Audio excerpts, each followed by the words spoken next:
Hey everybody, well, it's a beautiful Sunday morning. Sun's out, birds are chirping. It's going to be warm today, up in the 60s, but I got just enough time before I have to get ready for church. I'm going to do a quick tune-up on this Mazda. Don't know when it's ever been tuned up, but it's running fine, except that every once in a while it misfires, especially if it's under a load. And it's just been gradually getting worse and worse, so I know it's definitely time to be tuned up. And looking at these plug wires, they have a date on them of 1999. So if you ever wonder how long plug wires last, this will give you a clue. At least these are probably the originals. They're 13 years old and 195,000 miles. So they're definitely ready to be changed. And don't know about the plugs. Plugs probably are worn out too. We'll see when we get them out. But I was looking here, know something. When I was looking at these plug wires, you see that one's got kind of a little, peel it back there, you see that's got kind of a little bit of a powdery white residue on it. There's a good chance that's where that plug wire is arcing at. That's what they do when they get old and the shielding around them just starts getting weak, or they get too much resistance. Instead of trying to fire the spark plug, they try to find a ground point. They try to, that's how electricity works. It tries to go to ground all the time, complete its circuit. So it's going to jump out of the wire somewhere if it's easier to do that than jump the spark plug gap. So spark plugs probably are worn out too. But thankfully, I've got all that right here. I've got 4 NGK plugs. I just got the standards. I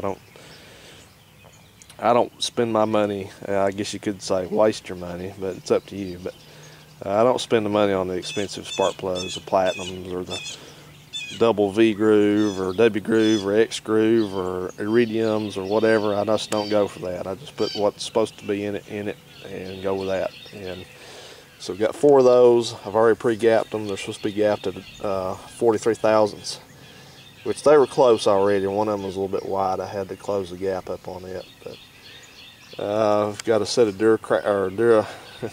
Duralast ignition wires there. This is the only wires I could find for this car, and I actually had to go into Huntsville to get those. Otherwise I would have had to order them. But they should do. There's the tools. Got my socket driver extension. That's a 5/8 inch spark plug socket. You don't have to use a 1/2 inch driver. You can use a 3/8. I just happen to have this one handy, and some brake fluid. I'm going to top that up. What was I going to tell you? Oh yeah, about these wires. You always can tell what they don't sell very much of because they never carry it in stock, and these plug wires must be one thing they don't do very much of, because they they didn't have any except for those. They have an Denso and NGK and that kind of stuff, but you have to order them. So anyway, guys, I'm going to get busy on this. And these plug wires, the old ones here at least, are numbered. The cylinders are numbered 1, 2, 3, 4.